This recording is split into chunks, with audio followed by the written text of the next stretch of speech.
এই 36 বছর 37 বছরের অভিজ্ঞতা আর সারা বাংলাদেশ এবং মদিনা বিশ্ববিদ্যালয় আমাকে নিয়েছেন আলহামদুলিল্লাহ। আর বিদেশে যে প্রতিষ্ঠানগুলোতে আমার আল্লাহ আমাকে নিয়েছেন সেখান থেকে যেগুলো আমি অর্জন করেছি সেগুলো তো আমি কাজে লাগাতে ইচ্ছা করলে পারা যাবে ইনশাআল্লাহ নাকি?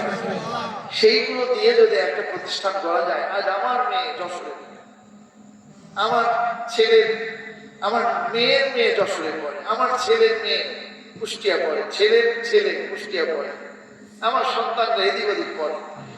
আমি যদি দেখি যে এখানে আমি সেই মানে পড়াচ্ছি তাহলে তার বাইরে যাওয়া লাগবে না, তাই না ভাই?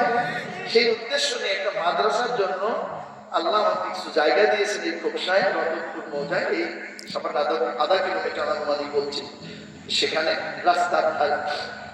আপনারা একটু দোয়া করে যাবেন, একটু দোয়া করে যাবেন এখানে যেন একটা মডেল, গতানুগতিক না, মোল্লা বানানোই শুধু না, মোল্লা ভালো, গতানুগতিক না, আধুনিক মানে। আমার যশোরে পড়া মেয়েটার ইংরেজি বক্তব্য শুনে বাংশার ইয়নো বলছে আমার ইংলিশ স্পিনিংটাতে এত সুন্দর হয় না, মাদ্রাসায় করে এত সুন্দর ইংরেজিতে লেকচার দেয়, কথা বলে, মাদ্রাসায় এর চাইতে ভালো আছে, বলুন সুবহানাল্লাহ। অলরাউন্ডার আছে, অল স্কয়ার আছে। কুষ্টিয়ার জেলা জজ রুহুল আমিন সাহেব 30 পারা কোরআনের হাফেজ, সুবহানাল্লাহ। মাদ্রাসায় করে খালি মোল্লা হয়। আমাদের রাজধানীর এডিসি জেনারেল ছিল আব্দুর রহমান, খতম তারাবি পড়াইছে কোট মসজিদে, বলুন সুবহানাল্লাহ। আমার ছোট ভাই আব্দুল হক এখন অতিরিক্ত জেলা জজ হয়েছে, একটা বিভাগীয় শহরে তার পোস্টিং দিয়েছে। এরা মাদ্রাসার ছাত্র, কোরআনের জ্ঞান যাদের ভিতরে যায় আল্লাহ তাদের জন্য অন্য জ্ঞান সহজ করে দেয়।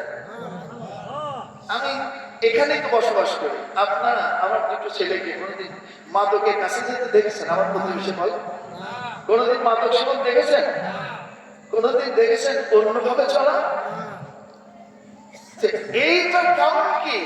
বেসিক মৌলিক দ্বীনি শিক্ষা।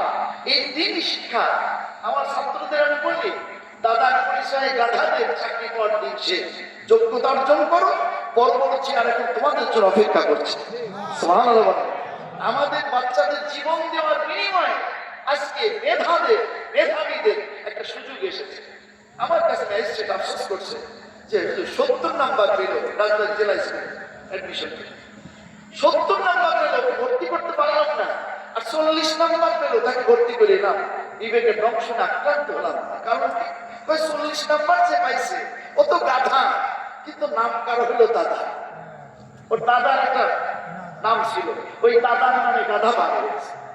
সেদিন শেষ, সেদিন শেষ।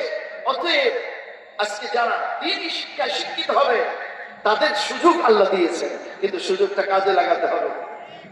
প্রিয় ভাইয়েরা, আপনাদের কষ্ট দেব না, আপনাদের বলবো আমি গত 2 বছর, এর আগে 2 বছর